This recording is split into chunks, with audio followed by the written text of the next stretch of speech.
Hey, what's up guys, welcome back to another video. I'm here to give my Miami Grand Prix feature race observations and review, and without any further ado, let's get right into the video guys. Starting off with my first observation, iconic battles. The Miami Grand Prix delivered one of the most enthralling race weekends that we've had this season so far. It was just filled with a lot of memorable moments. And out of the 3 races that we've had at this track so far from the past, this year's Grand Prix surely tops the sheet. Considering that we've been to tracks so far that have delivered solid races in the past, I'm quite surprised at the fact that it was the Miami Grand Prix weekend that delivered probably one of the most exciting and memorable races of the season so far. Heading into the weekend, I was a bit skeptical of having a sprint weekend at the Miami Grand Prix, but I have to say the sprint format does fit in with the Miami track, and it delivered one of the most memorable Grand Prix, and McLaren made things really spicy with their upgrade package. The battles between the Alpines, Ocon versus Alonso, Perez versus Hamilton, Sainz versus Piastri, and I'm sure that I would have missed a few to add in this list, but yeah, it was a very memorable race. Red Bull struggles. Red Bull surprisingly did not have the same pace advantage that they enjoyed over the field so far this season. Though it was later found that Max's car did suffer a floor damage,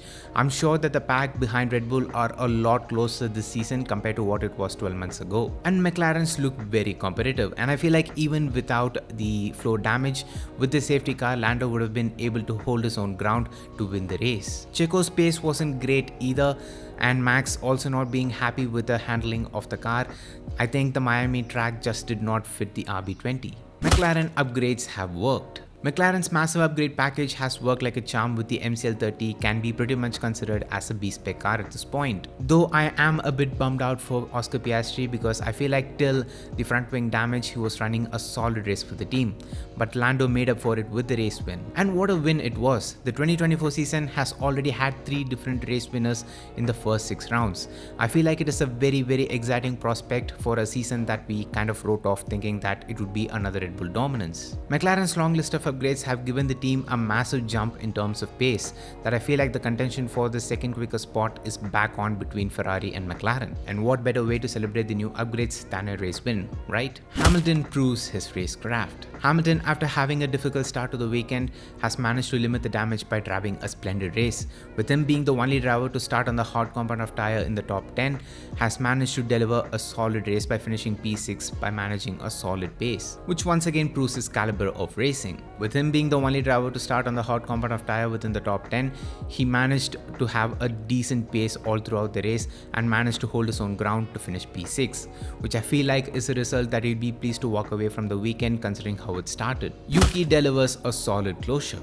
After Daniel Ricciardo's disappointing feature race qualifying session after the heroics of the sprint race, Yuki Sona finishes the feature race in P7, helping the team overhaul a handful of points from the weekend from both sides of the garage. Honestly, both Ricciardo and Sonoda delivered a solid drive for the team this weekend, but both the drivers need to sort out the issues that's causing for their performance to be inconsistent. Lando wins in Formula 1. Lando Norris, after the frustrations of the Chinese Grand Prix sprint, has managed to break his first win drought by winning the Miami Grand Prix fair and square.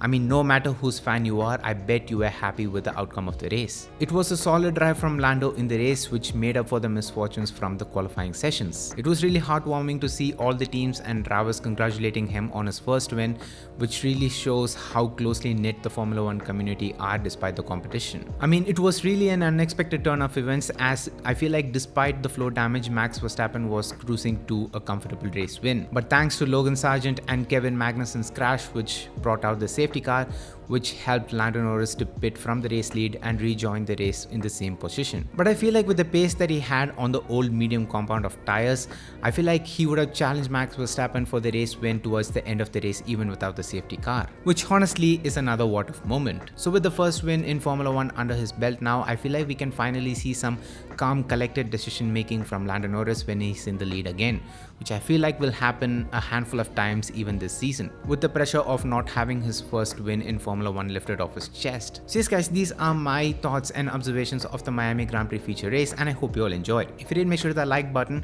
and let me know down in the comments on what were your thoughts on the Miami Grand Prix feature race. I'm curious to know. So leave it down in the comments. So with that being said, subscribe to the Renmaster channel if you haven't already, and also hit the bell icon while you're at it so you get notified whenever I upload a brand new video. And until next time, it's me Vinesh from Renmaster, and I'm out. Love you guys, stay safe, peace.